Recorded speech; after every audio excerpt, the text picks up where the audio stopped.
Merci de nous rejoindre sur Radio J, 419e jour de guerre et Tsahal qui a donc signé un cessez-le-feu avec le Hezbollah, en tout cas un cessez-le-feu décrété hier au sud Liban. Pour en parler, nous sommes avec Stéphane Juffa, directeur de la MENA, la Metula News Agency. Bonjour Stéphane. Ilana, bonjour et bonjour aux auditeurs téléspectateurs de Radio J. Merci beaucoup Stéphane d'être avec nous ce matin. Important de vous entendre puisque ça y est, enfin après des semaines et des semaines de guerre, c'est peut-être la fin à présent de cette guerre avec le Hezbollah. En tout cas, Israël a mis en garde qu'il se garderait le droit d'agir si le Hezbollah violerait la trêve. Comment vous recevez-vous ces informations ? Est-ce qu'on peut faire confiance aujourd'hui à ce cessez-le-feu, Stéphane ? Non, on peut pas lui faire confiance. Ce qu'il faut faire, c'est profiter du cessez-le-feu qui va durer un certain temps, pour regagner peut-être nos maisons et nos studios. Ce serait le moment. Parce que vous êtes toujours à l'hôtel, hein, Stéphane. C'est ça qu'il faut dire. Ouais, ça arrivait hier. On peut pas. Il faut qu'on aille faire l'état des lieux. On planifie de le faire vendredi. Mais ni la maison, ni le bâtiment des studios et des bureaux ne sont utilisables pour le moment. Donc on va aller voir. C'est la même chose que les autres 65 000 et quelques réfugiés font. On fait l'état des lieux. Puis il va falloir ensuite trouver des entrepreneurs, ce qui n'est pas évident du tout parce qu'il y a à peu près 9 000 bâtiments à réparer. Et ensuite, il va falloir attendre l'argent du gouvernement, l'argent promis des assurances. Il y a une assurance nationale qui doit nous avancer l'argent parce que, par exemple, dans notre cas, on parle de plusieurs millions d'euros de dégâts. Et puis, il va falloir les trouver. Donc, on va profiter de ce moment.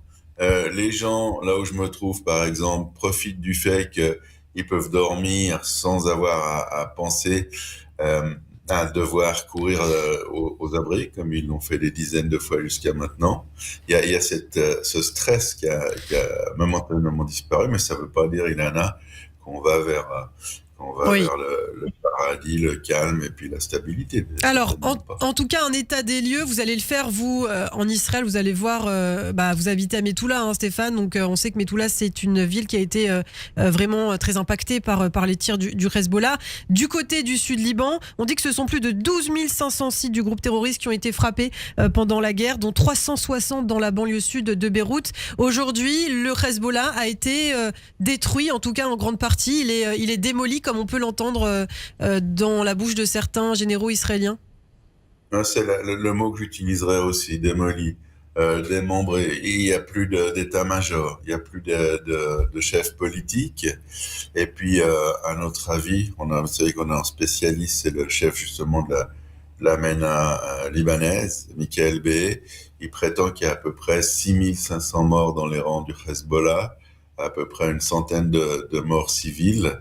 Et puis plus de 12 000 blessés. Donc le Hezbollah qui comptait entre 25 et 30 000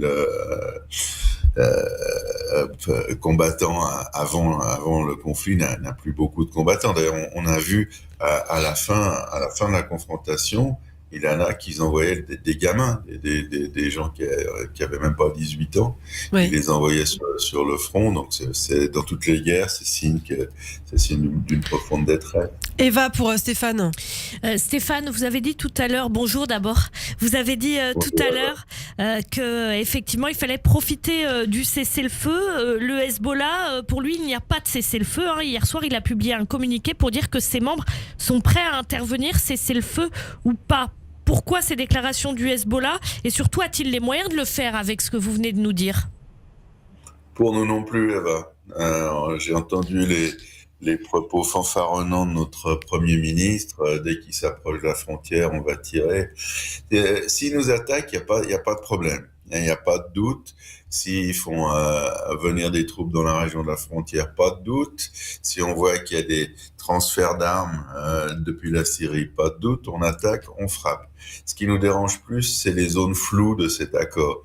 Comme hier, il y a des gens par milliers, en dépit de l'interdiction, en dépit des termes de l'accord, qui se sont rués vers la frontière pour voir comme nous, pour faire l'état des lieux de l'autre côté, et ils se sont approchés de la frontière. Alors, on ne sait pas si c'est des terroristes, on va pas faire un carnage, et on va pas 2 jours après la déclaration de cessation des hostilités, on va pas tirer sur des centaines de personnes qui peuvent être des civils. Puis en même temps, si c'est des miliciens du Hezbollah, on va pas les laisser à nouveau répercuter la situation qui existait, la situation hantée qui existait avant avant cette guerre, avant le 7 octobre. Justement, Donc, qu'est-ce qu'elle a... Vous êtes toujours un tout petit peu trop rapide, Eva, pour moi. Hier, il y a 7 personnes, 7 individus qui sont vraiment approchés sur la frontière, sur le grillage, et ils ont été abattus par Tsahal. Donc on va prendre nos marques et puis on va s'habituer à cette zone grise. On va établir des protocoles. Justement, qu'est-ce que ça a changé tous ces mois, ces semaines de confrontation par rapport à la situation avant le 7 octobre? Est-ce que Israël aujourd'hui est plus fort sur le front nord qu'avant le 7 octobre? On est plus fort, ils sont plus faibles. Et puis, il y a une chose, j'essaierai de vous envoyer des photos et des films, on va les prendre ce week-end. De l'autre côté de la frontière, dans les villages chiites où le Hezbollah était installé, où chaque maison était un arsenal d'armes et de munitions, aujourd'hui, c'est la surface de la Lune. Et le niveau de destruction est tout à fait impressionnant. On voit pas les images parce que jusqu'à maintenant, on ne laissait pas nous approcher. Mais maintenant, on a déjà vu les images ici, à côté de l'hôtel, à 4 kilomètres. L'autre côté, c'est très démoli. Et puis, c'est pas uniquement une question de photogénie, c'est une question d'habitabilité. Ils ont nulle part où habiter. C'est l'hiver, il fait froid depuis 2 jours. Il fait vraiment très froid. Et puis l'autre chose, c'est l'effet déterrant, c'est-à-dire que les habitants, ils sont comme nous, mais à part qu'il y en a 1 200 000 de l'autre côté. Ils vont venir près de la frontière, ils vont voir leur maison, ils vont avoir énormément de peine à les reconstruire parce que c'est pas comme nous, on nous promet des subsides, mais le gouvernement libanais est complètement fauché, ils toucheront pas un centime, ils vont puiser je ne sais où pour reconstruire leur maison. Sur l'armée libanaise, est-ce que vous avez confiance, vous, en l'armée face à la puissance du Hezbollah, Stéphane? Alors, c'est 2 questions séparées. On n'a pas confiance en l'armée libanaise. On pense que l'armée libanaise, quand même, et tous les Libanais, on n'en parle pas du tout sur les médias. J'ai eu l'occasion sur des grands médias généralistes de m'exprimer là-dessus hier.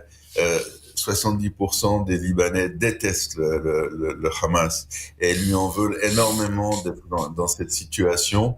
Et le deuxième aspect de votre question, c'est que c'est pas par rapport à Israël, c'est par rapport aux forces libanaises. Il y a de plus en plus de voix au Liban qui parlent de renouvellement de la guerre civile. Parce que maintenant, l'armée libanaise est probablement plus forte militairement que le Hezbollah, également les forces libanaises chrétiennes et leurs alliés, de fait des milices sunnites, des milices musulmanes sunnites. Je parle pas des Druzes qui n'ont jamais supporté le Hezbollah. Donc, affaiblissement du Hezbollah, surtout vis-à-vis des forces libanaises. Et ce qui nous dit aussi que le Hezbollah probablement va respecter à la lettre les conditions de cessez-le-feu.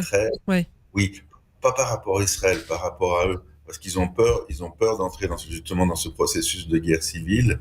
Et puis, ils doivent reconstruire leur standing dans la politique libanaise, dans la communauté libanaise. Eh bien, merci beaucoup Stéphane Juffa d'avoir été avec nous, directeur de la MENA, la Metula News Agency, située donc à Metula. On espère que vous pourrez rentrer chez vous, en tout cas en toute sécurité. Merci infiniment et à très bientôt.